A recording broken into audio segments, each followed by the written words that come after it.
July 20th, 2005, I was a broken, miserable man, and my peace came from dope. My peace came from heroin, and I pulled a car to the side of the road and filled a syringe up with heroin and shot it into my arm, and was in a severe car wreck. I passed out behind the wheel and smashed into another vehicle head on, and when I came to, looking at the bottom of my foot, my leg was broken in half, my body was battered, and they cut my car in half with the jaws of life, and laying in a hospital in Pittsburgh with doctors looking at me amazed that I'm alive, and got fake parts in my body, and I go home with the belief that this is going to be my life. How did I get here? I have no clue how this happened. I don't know when it went from being fun to being bondage.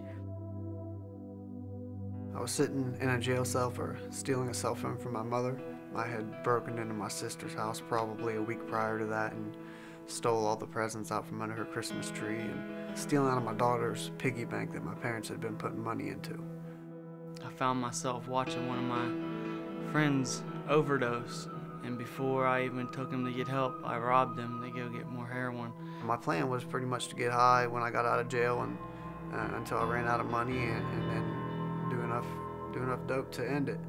You know, it's rough on your family, man, your kids. You don't want your daughter to, you know, say, yeah, my dad's a junkie. I was found behind the restaurant dead in a car, and the policeman came up. He called the paramedics to come and pronounce me dead before he even opened the door, because he said he would have bet everything he owned that I was dead in that car. I would pray and ask God to let me not even wake up so I don't have to put my family or my son growing up knowing an addict. I hated the fact that I was hurting my family, but I just didn't see a way out of it. I didn't think there was any hope to be different.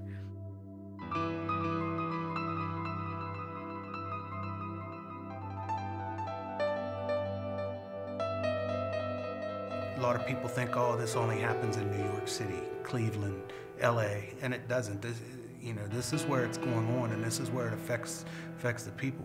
You have to fight it with education, enforcement, and interdiction. Depending on who's in government, they fund one or the other, or two of the three. Never all three of them are funded equally.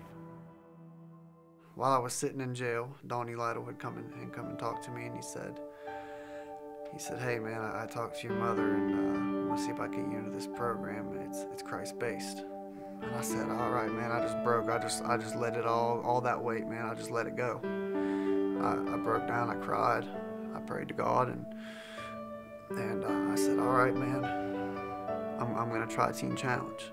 I was down there, my son came to visit me, and I heard of this scripture, and I was telling him and his mom, which is my wife now, about it, and she looks over at my son and says, James, what does Philippians 4:13 say? And he repeated it back to me, I can do all things through Christ who strengthens me. And that's how awesome God is, truthfully. So I remember praying and saying, God, if this is really real, and before I could even pray that, this man behind me put his hand on my shoulder and said, son, he said, if you die right now, would you go to heaven? I said, I don't know. He's like, you can know. And I dropped on my knees right there on that chair, and I gave my heart to Jesus. It was at that point, man, that hope, for the first time in 12 years, longer than that, but for the first time in at least 12 years of drug addiction, that I felt like there was a chance for me to change. There was a chance for me to be the son again that my dad would look at with and be proud of.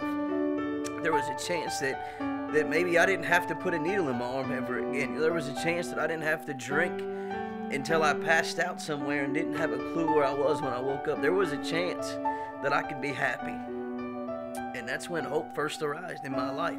January 10th, 2007 is when it really sparked in my life that there's hope.